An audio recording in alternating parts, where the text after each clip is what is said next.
상대방의 주장만 있고 나는 거기에 대해서 무대응을 해, 이러면 좀 위험할 수 있죠. 원고는 피해자, 피고는 가해자, 이렇게 오해를 좀 많이 하시더라고요. 피고라고 해서 무조건 불리한 건 아니고 조금 늦었지만 충분히 뒤집을 수는 있다. 이혼소장 받을 때 피고는 원고보다 불리하게 되나요? 꼭 불리하지만은 않습니다. 왜냐면 이거는 많은 분들이 좀 오해를 하고 계시는 게, 원고는 피해자, 피고는 가해자, 이렇게 오해를 좀 많이 하시더라고요. 근데 이게 형사랑 헷갈려서 그렇습니다. 소재기랑 이제 고소가 어떻게 다른지 혹시 아세요? 그게 뭐예요?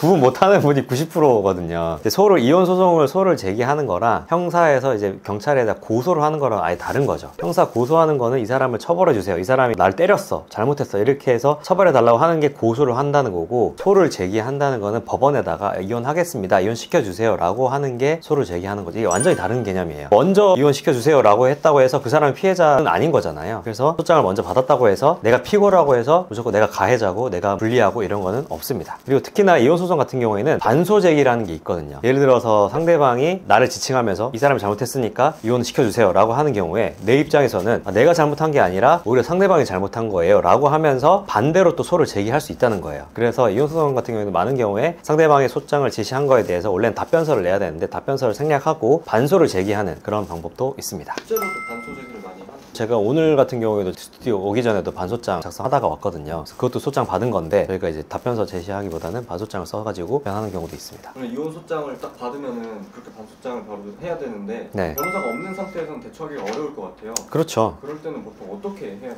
일단 소장을 잘 읽어봐야겠죠. 읽어보면서 무슨 내용인지 좀 뚫어져라 본 다음에 답이 안 나오죠.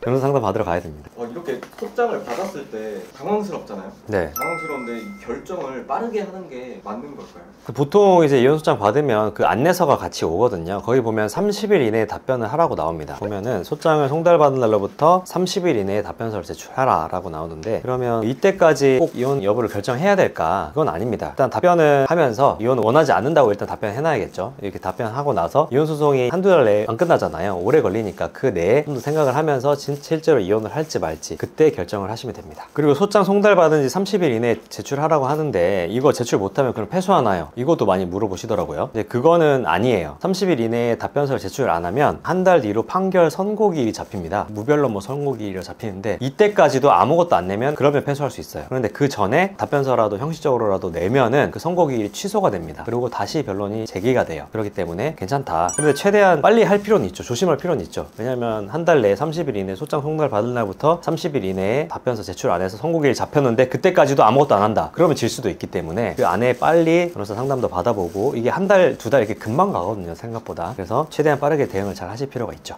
소장을 받으면은 소송에 들어가는 건데, 그렇죠. 재산 분할이라는 게 걸려 있잖아요. 이건 네. 아무래도. 네네. 그럴 때 이제 재산을 빠르게 처분하는 게 맞을까요? 특히나 남편분들 같은 경우에는 내 명의로 된 재산이 많잖아요. 그래서 아내가 이혼소송 제기를 하면은 이거를 소송 제기되기 전에 빨리 처분해버리면 더 낫지 않냐, 이렇게 생각을 많이 하시는데, 그게 아닙니다. 재산 분할을 하려면 그 재산 분할 개념부터 좀 아셔야 되는데, 재산을 분할하려면 딱 어떤 시점에 재산을 싹 조사를 해요. 그래서 그 재산을 모아놓고 그 시점을 기준으로 판단된 재산을 분할을 하거든요. 그 시점이라는 게 보통은 이혼소장을 접수한 시점으로 잡기 때문에 송달시가 아니라 접수시예요. 접수를 한 때, 그때 재산을, 뭐 내가 아파트가 있었어. 근데 접수를 한 때부터 송달받고 나서 이후에 처분을 했어. 그러면 그 접수 시점에는 그 재산이 있었잖아요. 재산으로 잡히기 때문에 처분을 한다고 해도 어차피 재산 분할에는 포함이 된다. 그래서 무조건 처분하는 게 의미가 없을 수 있다라는 걸 말씀드릴 수 있고, 그런데 의미가 있을 수 있는 건 또 있습니다. 어떤 거냐? 비상금 같은 거는 의미가 있을 수가 있겠죠. 아내 몰래 숨겨놓은 돈이 있다. 이런 경우 아예 재산 분할 있는지 없는지도 모르는 돈이잖아요. 그걸 아내가 몰래 찾아내기 전에 처분을 한다거나 이런 경우에는 의미가 있을 수 있습니다. 비상금 잘 해놔야겠네요.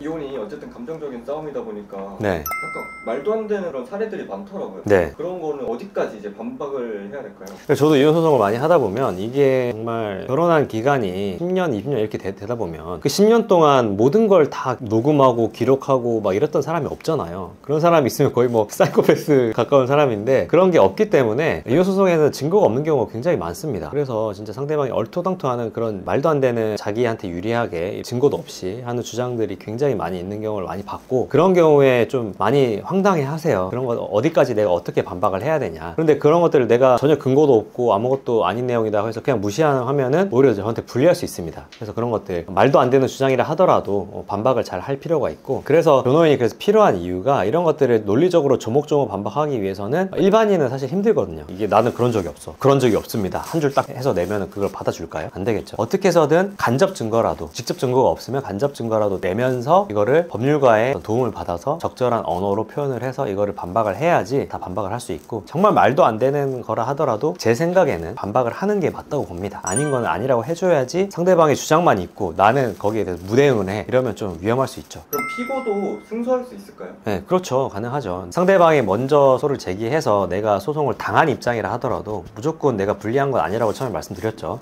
그리고 그 당한 입장이라도 당연히 승소할 수가 있습니다. 반소로 오히려 위자료 청구도 할 수도 있고, 그게 반소가 받아들여지면 내가 승소할 수도 있는 거죠. 먼저 소송을 제기하는 게 무조건 유리한 건 아니라고 아까 말씀드렸죠. 선빵을 날린다고 해서 무조건 이기는 그런 싸움은 아니에요, 소송은. 자, 그러나 먼저 소송을 제기하는 게 조금은 유리할 수가 있는 게 어떤 부분이냐면, 먼저 변호사도 상담 받아보고 그렇게 하면서 증거도 먼저 준비를 했을 거잖아요. 그렇게 하기 때문에 이런 소송을 먼저 준비해왔다는 점에서는 먼저 소송을 제기하는 게 유리할 수 있다, 어느 정도는. 그렇지만 피고라고 해서 무조건 불리한 건 아니고, 제대로 된 변호사와 잘 합을 맞추면 이걸 조금 늦었지만 충분히 뒤집을 수는 있다, 이 점을 알고 계시면 될 것 같고, 저는 이혼 피고 사건에서도 승소한 경험이 많이 있습니다. 그래서 증거 모으기가 굉장히 막막할 수가 있잖아요. 저쪽에서는 먼저 사전에 한 6개월 전부터 다 증거 준비하다가 이혼 소송 싹 제기하고 나서는 증거 수집 못하게 아예 별거에 들어가 버린다거나, 이런 경우에 굉장히 힘든 경우가 많이 있는데, 이런 경우에도 지혜롭게 여러 가지 증거들을 수집할 수 있게 제가 도움을 드려서 승소한 케이스들이 많이 있기 때문에 무조건 내가 불리한 건 아니다, 승소할 수도 있다 라는 점을 알고 계시면 될 것 같습니다. 이게 아무래도 이혼이 입정하고 들어오면 이게 당황할 것 같은데, 네.